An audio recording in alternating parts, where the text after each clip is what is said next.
कहानी की शुरुआत होती है जब दुनिया एक तरह से खत्म होने को है। फ्यूचर का ये वो वक्त था जब अर्थ पर रहना नामुमकिन हो गया था। मौसम के हालात बहुत खराब हो चुके थे और कहा जाता है कि आसमान में एक दूसरा जलता हुआ सितारा आ गया था जिसने पूरी जमीन को जला कर रख दिया था। इंसानों के लीडर्स जिन्हें द बिल्डर्स कहा जाता है, उन्हें एहसास हो गया था कि जल्द ही इंसानियत खत्म हो जाएगी। इंसानी नस्ल को बचाने के लिए उन्होंने एक आखिरी प्लान बनाया। दुनिया के बड़े बड़े आर्किटेक्ट्स, साइंटिस्ट और इंजीनियर्स एक खुफिया जगह पर मिले। उन्होंने फैसला किया कि जमीन के नीचे एक बहुत बड़ा सा शहर बनाएंगे, एक अंडरग्राउंड सिटी जहां पर लोग अगले 200 सालों तक सेफ रह सकेंगे। उनका मानना था कि 200 साल बाद ये जमीन दोबारा रहने के लायक हो जाएगी। इस शहर का नाम इन्होंने सिटी ऑफ एम्बर रखा। लोग वहां से बाहर कब और कैसे निकलेंगे, इसके लिए बिल्डर्स ने एक छोटा सा लेकिन बहुत ही खास मेटल का बॉक्स बनाया। इस बॉक्स के अंदर उन्होंने जरूरी इंस्ट्रक्शंस रखी थी और साथ ही एक नक्शा इस शहर से बाहर निकलने के लिए, और शहर से बाहर निकलने का तरीका भी इसी में लिखा हुआ था। इस बॉक्स पर एक टाइमर सेट किया गया था जो ठीक 200 साल बाद अपने आप खुलने वाला था। एम्बर की जो पहली मेयर थी उन्हें ये बॉक्स दिया गया और कहा गया कि इसे संभाल कर रखना है और अपने बाद अपने आने वाले मेयर को देना है। प्लान सिंपल था, ये बॉक्स एक मेयर से दूसरी मेयर तक जाता रहेगा जब तक सही वक्त नहीं आ जाएगा। काफी लंबे अरसे तक तो मेयर अपना ये रिचुअल करते रहे कि नहीं ये बॉक्स आने वाले मेयर को देते रहे, लेकिन फिर किस्मत को कुछ और ही मंजूर था। जब ये बॉक्स 7वें मेयर तक पहुंचा तो वो अचानक बीमार पड़ गया और इससे पहले कि वो ये बॉक्स दूसरे मेयर को दे पाता, उनकी वहीं पर मौत हो गई। मौत की अफरा तफरी में ये बॉक्स किसी को दिया ही नहीं गया। वो बस एक पुरानी अलमारी में पुराने कपड़े के बीच कहीं खो गया और लोग उसे भूल गए। जो चेन बनी हुई थी वो टूट गई। एम्बर के लोग भूल ही गए कि उन्हें कभी वहां से बाहर भी निकलना था। वक्त गुजरता गया, वो 200 साल पूरे हो गए और अलमारी के अंदर अंधेरे में रखा हुआ बॉक्स अपने आप खुल गया, लेकिन उसे देखने वाला वहां कोई नहीं था। अब आज के वक्त में सिटी ऑफ एम्बर के हालात बहुत खराब हो चुके हैं। शहर टूट रहा है। वो बड़ा सा जनरेटर जो पूरे शहर को बिजली और रोशनी देता है वो अब जवाब दे रहा है। शहर में ब्लैकआउट्स यानी अंधेरा होना बहुत आम बात हो गई है और अब तो यहाँ लंबे लंबे समय तक अंधेरा रहता है। गोदाम जो पहले खाने पीने की चीजों से भरे होते थे अब खाली हो रहे हैं। लोग डरे हुए हैं, लेकिन वहाँ की सरकार उन्हें झूठ बोलती है कि सब कुछ कंट्रोल में है। हमें शहर के हालात का असली पता तब चलता है जब वहाँ एक बहुत बड़ा दिन आता है जिसे असाइनमेंट डे कहते हैं। ये वो दिन है जब स्कूल खत्म करने वाले बच्चों को जिंदगी भर के लिए एक जॉब दी जाती है। अंदर में आप अपनी मर्जी से जॉब नहीं चुन सकते। आपको एक बैग में से पर्ची निकालनी होती है और उस पर्ची पर लिखी हुई जॉब आपको पूरी जिंदगी करनी पड़ती है। यहाँ हम दो मेन कैरेक्टर्स से मिलते हैं। पहला है डॉन हीरो जो कि इलेक्ट्रिशियन बनना चाहता है ताकि वो जनरेटर ठीक कर सके, और दूसरी तरफ है लीना, एक चुलबुली सी लड़की जिसका सपना है कि वो मैसेंजर बने ताकि उसे पूरे शहर में भागने दौड़ने की परमिशन मिल सके। जब पर्ची निकालने की बारी आती है तो किस्मत उल्टा खेल खेलती है। लीना के हाथ में पाइप वर्कर लेबर की जॉब आ जाती है, जिसका मतलब है कि वो शहर के नीचे अंधेरी सुरंगों में काम करेगी। वहीं दूसरी तरफ डॉन को मैसेंजर की जॉब मिलती है और ये दोनों ही अपनी जॉब देखकर बहुत ही ज्यादा उदास हो जाते हैं। डॉन तो कुछ ज्यादा ही उदास है क्योंकि इधर उधर पहुंचकर वो जब सबको सबके मैसेजेस डिलीवर करेगा तो जनरेटर किस तरह ठीक करेगा। मौका देकर लीना डॉन से ये जॉब बदलने की बात कहती है और डॉन फौरन ही मान जाता है क्योंकि पाइप वर्क्स जनरेटर के पास ही है। अगर वो पाइप वर्क्स का काम लेगा तो जल्द ही जनरेटर तक भी पहुंचने का मौका मिल ही जाएगा। ये दोनों आपस में अपनी जैकेट्स बदल लेते हैं और दोनों को ही काम मिल जाता है जो वो चाहते थे। लीना खुशी खुशी भागते हुए घर जाती है ये खबर सुनाने के लिए। वो अपनी बड़ी दादी और अपनी छोटी बहन पॉपी के साथ रहती है। दादी की तबीयत ठीक नहीं रहती, उनकी याददाश्त अब कमजोर हो रही है और वो दिन भर अपनी अलमारी में कुछ न कुछ ढूंढती रहती हैं। उनको लगता है कि उनकी कोई बहुत ही जरूरी चीज गुम हो गई है, पर उन्हें याद ही नहीं आ रहा कि वो क्या चीज है। इधर हमें डॉन को दिखाया जाता है जिसका पहला दिन टनल्स में शुरू होता है। वहाँ वो एक पुराने वर्कर सोल से मिलता है। डॉन बहुत सवाल पूछता है कि जनरेटर और वाटर व्हील कैसे काम करते हैं, लेकिन उसे ये जानकर शौक लगता है कि अब यहाँ पर किसी भी मैकेनिक के अंदर कोई भी समझबूझ नहीं बची है।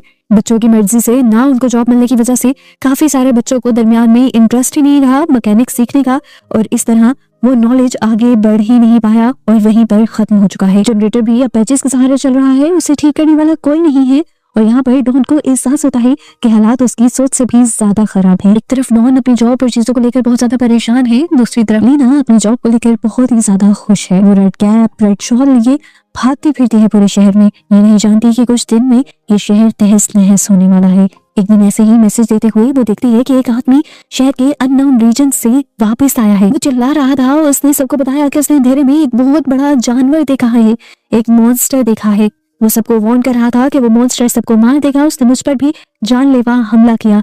लेकिन गार्ड्स यहाँ पर उसे पकड़ लेते हैं और उसे पागल समझते हैं। उन्होंने इस आदमी को इसलिए भी पकड़ा था क्योंकि वो शहर के अननोन रीजन में गया था जहाँ पर जाना मना था।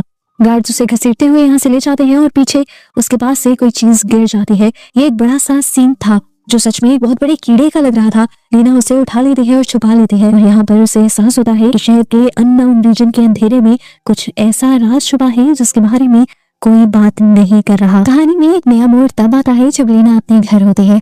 उसकी दादी फिर अलमारी में कुछ ढूंढ रही होती है और तभी उन्हें वो पुराना मेटल का बॉक्स मिल जाता है, वही बॉक्स जो बिल्डर्स ने छोड़ा था। छोटी पॉपी उसे पहले ही खोल लेती है और उसके अंदर के कागज चबाने लगती है। लीना मुश्किल से उन टुकड़ों को बचाकर जोड़ लेती है। उन कागजों पर अजीब सी लिखावट थी जो एम्बर में नहीं होती थी।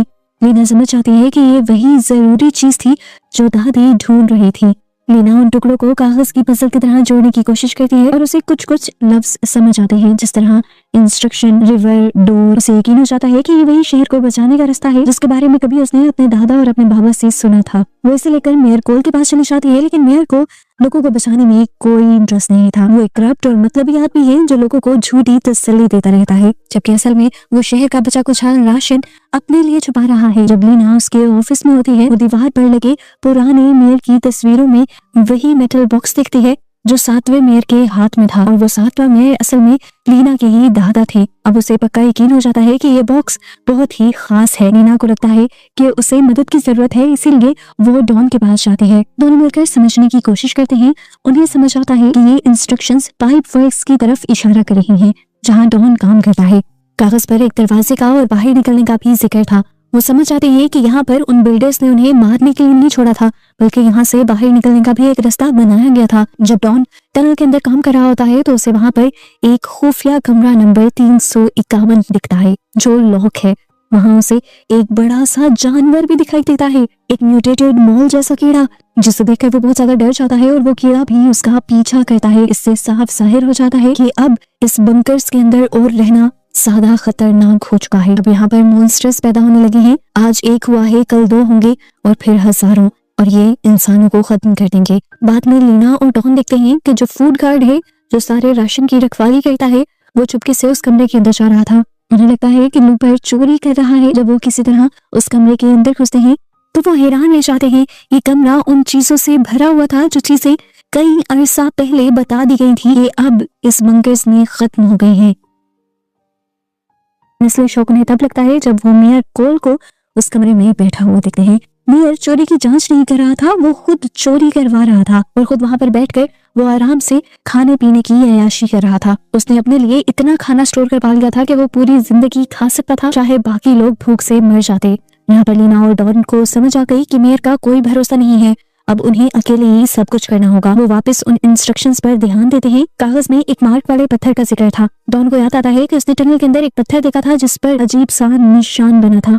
उन्हें समझ आ जाती है कि बाहर निकलने का रास्ता शहर के नीचे बहने वाली नदी के पास छुपा है। और इन सारी रिसर्चेस के दौरान लीना को एक बहुत ही दुखी बात ये भी पता चलती है कि सालों पहले लीना के डैड ने भी लीना की तरह ही इस जगह से बाहर निकलने का रास्ता ढूंढने की कोशिश की थी, लेकिन वो अपने साथियों के साथ मारे गए और कभी भी इस मिशन में कामयाब होकर बाहर ना आ सके। यानी उनका प्लान फेल हो गया था। उन्होंने जिस टनल से बाहर निकलने की कोशिश की थी उस टनल में पानी भर गया था और लीना के डैड डूब गए थे। यही वजह है कि डॉन के डैड अब डरपोक हो गए हैं क्योंकि वो उनका साथ दे रहे थे और अब वो नहीं चाहते कि उनका बेटा कोई भी खतरनाक काम करे। इस सच्चाई से जहाँ लीना और डॉन हिम्मत छोड़ भी सकते थे, वो इस सच्चाई को अपनी कमजोरी नहीं बल्कि अपनी हिम्मत बना लेते हैं और ठान लेते हैं कि वो अपने डैड्स का अधूरा काम पूरा करेंगे। यहाँ एम्बर में उनका फेस्टिवल भी आ जाता है। इस फेस्टिवल में शहर के सभी लोग इकट्ठा होकर शहर के लिए गाने गाते थे और ठीक इसी मौके पर लीना और डॉन ने प्लान बनाया कि वो सबके सामने मेयर की असलियत खोल देंगे। लेकिन मेयर उनसे एक कदम आगे निकला। उसने पहले ही ऐलान कर दिया कि लीना और डॉन मुजरिम हैं और झूठी अफवाहें फैला रहे हैं। यानी उन्हें मुजरिम बनाना चाहता है और गार्ड्स उन्हें पकड़ने के लिए उनके पीछे लग जाते हैं। लीना पकड़ी जाती है और उसे मेयर के ऑफिस लाया जाता है। मेयर अपनी चोरी किए सामान के बीच आराम से बैठा हुआ उसे धमकाता है और इस टाइम लीना को लगता है कि सब कुछ खत्म हो जाएगा। लेकिन तभी यहाँ पर अचानक से लाइट चली जाती है और पूरा शहर अंधेरे में डूब जाता है। इस अंधेरे का फायदा उठाते हुए लीना वहाँ से भाग निकलती है। वो अपनी छोटी बहन पॉपी को उठाती है और डॉन से मिलती है। उन्हें पता है कि अब उन्हें शहर छोड़ना पड़ेगा। वो भागकर नीचे पाइप फिक्स में पहुंच जाते हैं। इंस्ट्रक्शंस को फॉलो करते हुए उन्हें एक छुपा हुआ मैकेनिज्म मिलता है। इसमें नदी के पानी का लेवल कम करना और कुछ वॉल्व्स घुमाना शामिल थे। ये काम मुश्किल था, लेकिन वो अपनी पूरी ताकत लगा देते हैं। उन्हें वहाँ एक खुफिया लॉकर मिलता है जिसमें पुरानी लेकिन मजबूत बोट्स रखी हुई थी। दिखने में तो पहले ये अलमारियां लग रही थी, लेकिन जैसे ही वो नीचे गिरी तब उन्हें समझ आया कि ये बोट्स हैं। ये बोट्स ऐसी चीजें थी जो इन्होंने पहले कभी नहीं देखी थी। वो उनमें से एक बोट को तेज बहने वाली नदी के अंदर उतार देते हैं और खुद उसमें बैठकर इंस्ट्रक्शंस के मुताबिक वहां से निकलने ही वाले होते हैं कि मेयर वहां आ जाता है। वो भी सेरेमनी से भाग आया था क्योंकि वो जानता था कि आज जनरेटर फटने वाला है। ये अफवाह पूरे शहर में फैल गई थी, पूरे शहर में अफरा तफरी थी और मेयर यहाँ पर सिर्फ अपने आप को एक खुफिया बंकर में छुपाने आया था जहाँ रहकर उसकी जान बच सकती थी। लेकिन जैसे ही वो अपने छुपाए हुए खाने वाले कमरे में घुसता है तो वहीं पर अचानक वो बड़ा सा मॉन्स्टर आ जाता है जिसे हमने पहले भी देखा था। मेयर खुद ही अपनी लालच की जाल में फंसकर उस जानवर का शिकार बन जाता है। लेना, डॉन और वो छोटी पॉपी तीनों मिलकर उस बोट में बैठ जाते हैं। डॉन का बॉस वो बूढ़ा वर्कर सोल उनकी मदद करता है। वो पानी के प्रेशर को कंट्रोल करने के लिए एक लीवर पकड़कर खड़ा हो जाता है। ये लीवर खराब हो चुका था, वो अपने कंट्रोल में नहीं आ रहा था, इसीलिए सोल ने अपनी जान जोखिम में डाल दी ताकि उन्हें बाहर भागने का मौका मिल सके।